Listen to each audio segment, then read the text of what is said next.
Passionate about music. How exciting. A play that we have both seen in the past is making a return. The play is called Taboo. And we have the writer, Taboo, on the phone. Mark, Davies Markham, welcome to Gaydar. I want to kiss you. Yeah. I want to kiss you. I don't go and see many plays, and I certainly don't love them as much as I adored yours. The first time I saw it, I went straight back out and booked tickets again. It's bloody brilliant. I'm so relieved. I thought you were going to say, I went straight back to the box office and demanded a refund. No way. So listen, how did Taboo come about in the first place? Because it's a few years now since it first happened. We should actually explain, if you don't know what Taboo's about, it's a story. Boy George was very much involved with it, but we'll let you tell the story, Mark.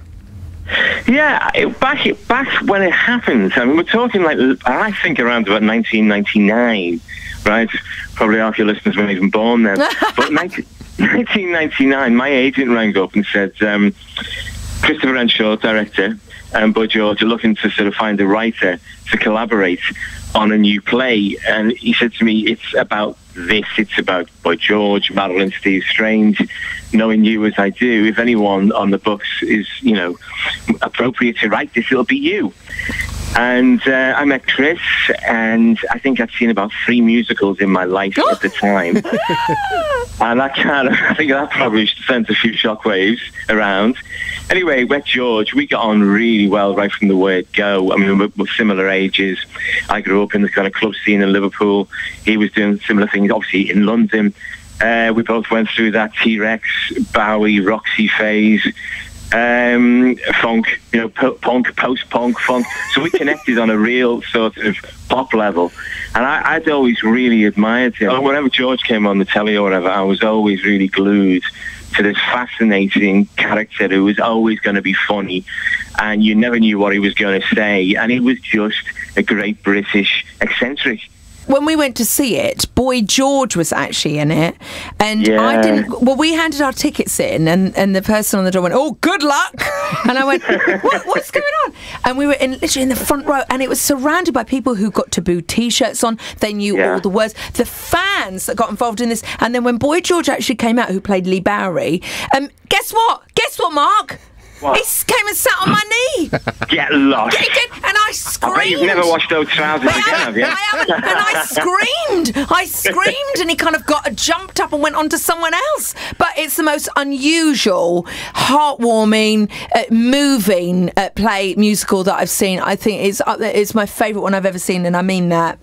Oh, wow, thank you. That's fantastic. You must have had some cracking nights out with Boy George when you were researching this, did you? Well, in all honesty, sorry to disappoint you, not really. Not really.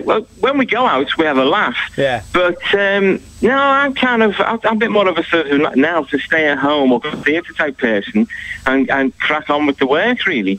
We've spent time sort of, when we spend time working together, we have a great time, but it's kind of quite business-like, if you know what I mean. It is pure, in a sense, business.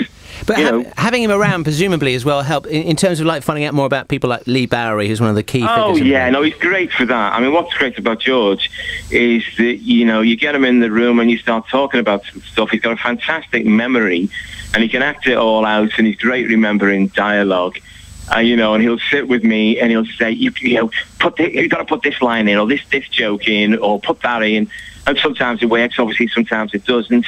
And it's that kind of process, really. And I'll ask him about stuff that happened, and he'll just trot it out like it was yesterday. He's got a fantastic memory for that. Now I know where I know that name from. Leigh Bowery has been played by Sam Buttery, who we featured on this show. Who's this guy here, Neil? Do you remember who was on The Voice? Yes. That's a genius bit of casting. I didn't see him on The Voice, and I just saw him on the audition day. Totally didn't know who he was, anything about him. He walked in, and it was collectively on the auditioning panel, if you like, all just said, this is the guy, this is the kid. We've got to have him. He just came in. He was fantastic from the word go, and he is fantastic in this. Passionate about music.